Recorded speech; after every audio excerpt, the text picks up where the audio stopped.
चलो भाई देख। मेरा गिरिराज जी से और अपने भाजपा के अभी ताजा ताजा अलग हुए मित्रों से कहना है, क्या किसी गरीब आदमी के बेटे को प्रधानमंत्री के सपने पालने का अधिकार नहीं है? बिहार को इन्होंने ब्रेड समझा है और जैम लगा रहे हैं। ब्रेड मेरा गिरिराज जी से और अपने भाजपा के अभी ताजा ताजा अलग हुए मित्रों से कहना है, क्या किसी गरीब आदमी के बेटे को प्रधानमंत्री के सपने पालने का अधिकार नहीं है? क्या गांधी और अंबेडकर ने यह संविधान इसलिए नहीं बनाया था कि कोई भी सपना देखे? देश के जितने भी वर्तमान मुख्यमंत्री हैं, सबसे ज्यादा अनुभवी नीतीश कुमार ऑन चैलेंज, एक नए पैसे की बेईमानी का आरोप, परिवारवाद का आरोप, क्राइम का आरोप, केंद्र सरकार में 6 साल माननीय अटल जी के नेतृत्व में काम करने का अनुभव। अगर हम कार्यकर्ता कहते हैं कि नीतीश कुमार जी प्रधानमंत्री के उम्मीदवार जैसे लगते हैं, तो ये तो कोई गुनाह है नहीं। कोई राजा रानियों के घर में पैदा होंगे क्या? और हम सभी धर्मों के मानने वाले हैं, और जो सांप्रदायिक भाषण दे के गए कि पाकिस्तान बनेगा, पाकिस्तान कैसे बन सकता है? वो मैं कह रहा, मेरा कहना ये भी है भाटिया जी, आपसे भी मर्यादित होकर के हम अपनी बात कहें। इतने लंबा समय हमारा साथ रहा है, हम तो अटल जी को आपकी तरह से अपना नेता मानते हैं। देखिए, मैं सबसे पहले तो ये याद दिलाना चाहूंगा, और केसी त्यागी जी ने कहा मधुर रहिए, मैं उन्हीं से सीख लेते हुए प्रयास करूंगा उन्हीं की तरह मधुरता बनाए रखूं, वाणी पे संयम हो, मुस्कुराऊं। लेकिन मेरा दिल बहुत आहत है, जैसे किसी भी बिहारी का होगा, किसी भी नागरिक का होगा।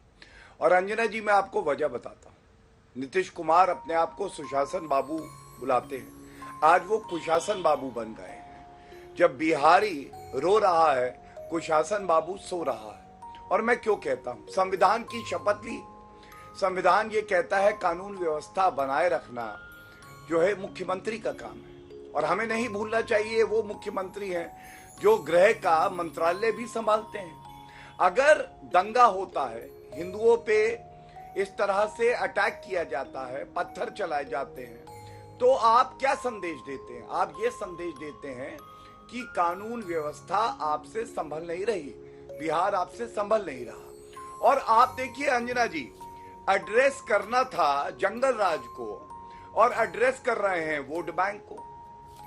चिंता करनी थी जनता की और चिंता कर रहे हैं प्रधानमंत्री की कुर्सी की।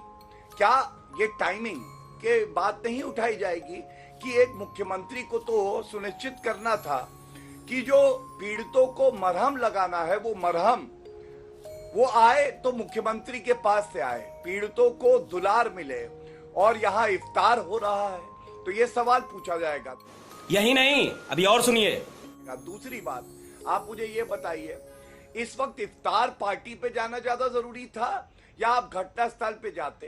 पहले तो आपसे चूक हुई कि दंगा हुआ है, पहले आपसे चूक हुई कि हिंदुओं पे इस तरह से प्रहार किया गया, और उसके बाद आप इफ्तार पार्टी पे इसलिए जाते हैं कि आपको लगता है कि एक विशेष वर्ग मेरा वोट बैंक है, उसको मैं एक संदेश दे दूं कि हिंदुओं के त्योहार पे आप पत्थर चलाओगे लेकिन मैं आपके पास आके बैठूंगा। तो ये दुर्भाग्यपूर्ण है। दूसरी बात, जो अमित शाह जी ने कहा, ये पूरा बिहार कह रहा है और देश जानता है कि भारतीय जनता पार्टी का मुख्यमंत्री जब होता है, केंद्र में नरेंद्र मोदी जी हैं, तब जो दंगाई होते हैं उनको उल्टा टांग दिया जाता है। और हमने ये उत्तर प्रदेश में देखा है, बिहार से ज्यादा मुसलमान हैं लेकिन वहां पे दंगे नहीं होते हैं, क्योंकि जो भी दंगाई होगा उसका धर्म नहीं देखा जाएगा, उस पर उचित कार्रवाई होगी, न्याय संगत कानूनी।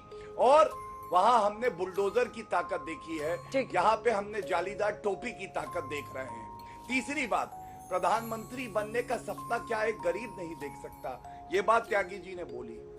अरे अधिकार की बात करते हैं, कर्तव्यों की बात भी तो करिए। प्रधानमंत्री जी ने सिखाया है ना, मुख्यमंत्री का पहला कर्तव्य तो ये है कि अगर उसका प्रदेश जल रहा है तो आधुनिक युग का नीरो नहीं बने, वो पहले सुनिश्चित करे कि कानून व्यवस्था दुरुस्त हो जाए और वहां पे हिंदू भी अपनी अस्मिता के लिए चल सके बराबर से अपने मुसलमान भाई के साथ। लेकिन दुर्भाग्यपूर्ण बात है कि ये लोग मुसलमानों को वोट बैंक मानते हैं और हिंदुओं को द्वैम श्रेणी का नागरिक बना के ये लोग राजनीति करते हैं, और इसीलिए उसके परिणाम हम सब देख पा रहे हैं। और अंत करूंगा एक ही बात कह के, बिहार को इन्होंने ब्रेड समझा है और जैम लगा रहे हैं। ब्रेड पे जैम लगता है, ब्रेड पे जैम लगता है। और जैम क्या है?